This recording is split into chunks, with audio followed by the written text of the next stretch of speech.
एक हरे भरे जंगल में, जहां रंगीन तितलियां उड़ती थीं और छोटे छोटे झरनों से पानी की सरीली आवाज आती थी, एक छोटा सा खरगोश रहता था जिसका नाम था चपला। चपलो बहुत शरारती और चंचल था। उसके सफेद बाल चांदनी की तरह चमकते थे और उसकी बड़ी बड़ी सरख आंखें हर वक्त तजस्सुस से चमकती थीं।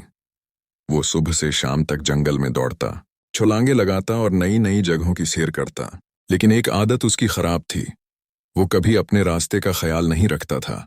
जंगल के सबसे बुलंद दरख्त पर एक हिकमत वाला आलो रहता था, जिसे सब बाबा आलो कहते थे। बाबा आलो के बड़े गोल आंखों से कोई राज न छपता था। वो रात को जागता और जंगल के हर कोने पर नजर रखता। जानवर उससे मशूरे मांगते, क्योंकि उसकी बातें हमेशा अक्लमंदी से भरी होती थीं। एक धूप भरी सुबह, चपलो अपनी माँ के बनाए गाजर के सूप का प्याला खत्म करके जंगल की तरफ भागा। उसकी माँ ने पीछे से आवाज दी, चपलो, दौड़ न जाना और रास्ते का ख्याल रखना। लेकिन चपलो ने हंसते हुए कहा, माँ, फिक्र न करो, मैं तो जंगल का राजा हूं। और वो तेजी से दौड़ पड़ा। चपलो जंगल में फूलों के पीछे भागता रहा। वो एक तितली को पकड़ने के चक्कर में कभी दाएं दौड़ता, कभी बाएं। उसे पता ही न चला कि वो जंगल के गहरे हिस्से में पहुंच गया, जहां बड़े बड़े दरख्तों की शाखें सूरज की रोशनी को रोकती थीं। अचानक उसे एहसास हुआ कि वो भटक गया है। चारों तरफ अजनबी दरख्त और अजीब सी आवाजें थीं। चपलो घबरा गया। उसकी छोटी सी दम कांपने लगी और वो एक पत्थर पर बैठकर रोने लगा।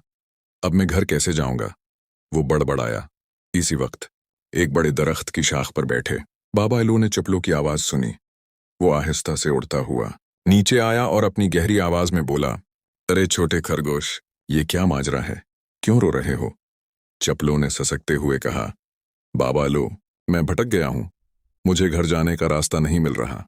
बाबा आलो ने अपनी बड़ी आंखें झपकाएं और मुस्कुराते हुए कहा, बेटा, तुम्हारी शरारत तुम्हें यहां ले आई, लेकिन फिक्र न करो, मैं तुम्हें रास्ता दिखाऊंगा।